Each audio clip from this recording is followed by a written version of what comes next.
नमस्कार, welcome to our show yoga here and now. आज हम इंडिया की बहुत ही खतरनाक बीमारी के बारे में बात करेंगे जिसका नाम है कॉन्स्टिपेशन।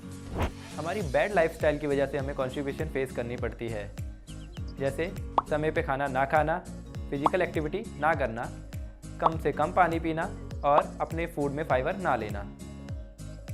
समय पे खाना ना खाने की वजह से हमारा डाइजेशन सिस्टम वीक हो जाता है, जिससे हमारी बॉडी को स्टूल पास करने में इशू होते हैं। समय पे पानी ना पीने की वजह से या ज़रूरत से कम पानी पीने की वजह से हमारी बॉडी के अंदर कई प्रॉब्लम क्रिएट होने लगती है। ज़रूरत से ज़्यादा कम फिजिकल एक्टिविटी करने की वजह से हमारी बॉडी के अंदर कैलोरीज इनटेक होने लग जाती हैं, जिसे हम बर्न नहीं कर पाते हैं। और हमारी बॉडी के अंदर फाइबर की मात्रा कम होने के कारण हमारा स्टूल पास होने में बहुत ही ज़्यादा प्रॉब्लम होती है। आप अपने लाइफस्टाइल में इन चीज़ों को ज़रूर अपनाएं और उसके साथ साथ ये 5 लाभकारी आसन जरूर करें। पहला, उत्तान आसन। उत्तान आसन को करने के लिए आप समस्थिति में आ जाए। श्वास भरते हुए अपने दोनों हाथों को ऊपर की ओर उठाएं। धीरे धीरे श्वास छोड़ते हुए आगे की ओर झुक जाएं।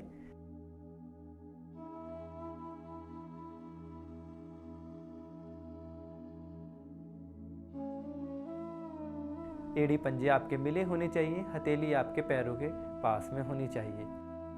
सामान्य श्वासों के साथ इस अवस्था में थोड़ी देर बने रहें।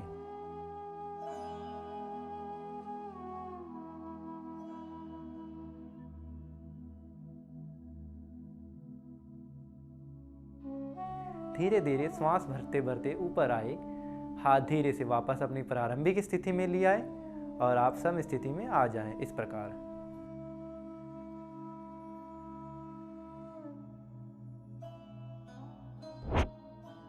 बढ़ते हैं हम अपने अगले आसन की ओर, जिसका नाम है मल आसन। मल आसन को करने के लिए आप पैरों में शोल्डर जितना गैप ले लें। धीरे धीरे हाथ को ज्ञान मुद्रा में लेके आए। कमर गर्दन आपकी सीधी होनी चाहिए। सामान्य श्वास के साथ आप धीरे धीरे नीचे की ओर बैठ जाएं। इस बात का ध्यान रखें कि आपकी गर्दन आपके घुटनों से आगे ना जाए। धीरे धीरे इस अवस्था में बने रहें।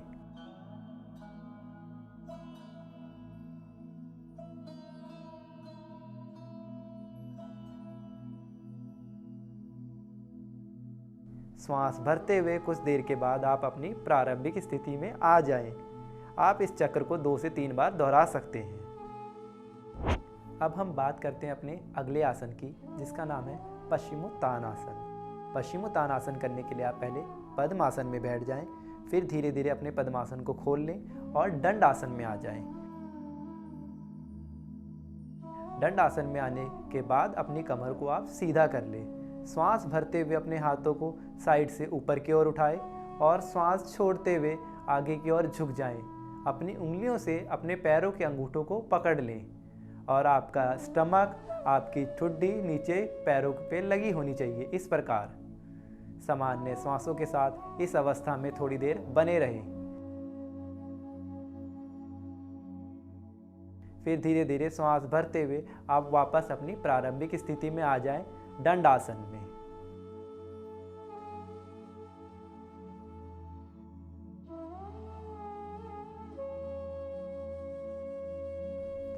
आप अपने अभ्यास के अनुसार इस आसन को 2 से 3 बार दोहरा सकते हैं।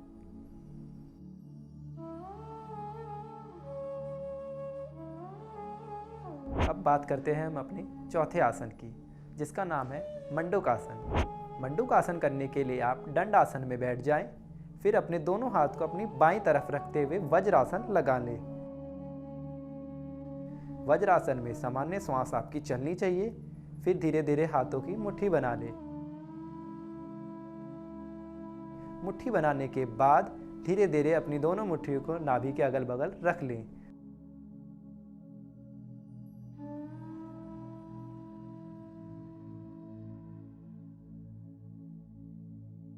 श्वास छोड़ते हुए आगे की ओर झुक जाएं। झुकने के बाद आपकी गर्दन एक सामान्य जगह टिकी होनी चाहिए।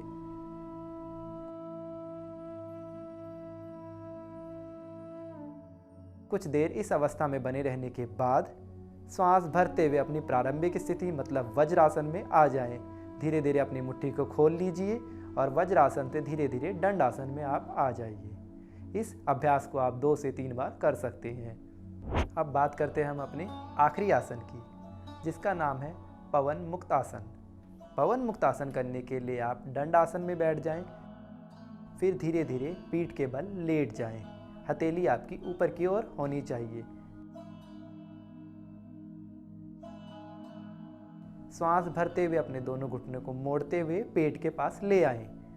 फिर धीरे धीरे अपने हाथों की ग्रिप बनाएं और हाथों को बैंड करके अपने घुटनों को पकड़ लें।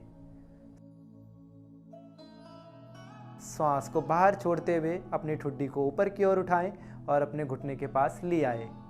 श्वास को रोकते हुए कुछ देर इसी अवस्था में बने रहें। कुछ देर इसी अवस्था में बने रहने के बाद श्वास भरते हुए अपनी गर्दन को वापस नीचे कर लें और श्वास को भरते हुए अपने पैरों को सीधा कर लें। हाथ हथेलियां फिर से ऊपर की ओर, बाईं तरफ करवट लेके आप अपने दंडासन में वापस बैठ जाएं। ये था पवन मुक्त आसन। इस आसन को आप अपने अभ्यास के अनुसार 2 से 3 दफ़ा कर सकते हैं। एक अच्छा लाइफस्टाइल और योगा आसन आपको बेहतर जीवन जीने में मदद कर सकते हैं, क्योंकि योग है तो जीवन है। हम नेक्स्ट वीक फिर मिलेंगे। आप या आपका कोई भी चाहने वाला जिसे इस वीडियो से मदद मिले, उसको आप ये वीडियो ज़रूर शेयर करें। शुक्रिया वीडियो देखने के लिए।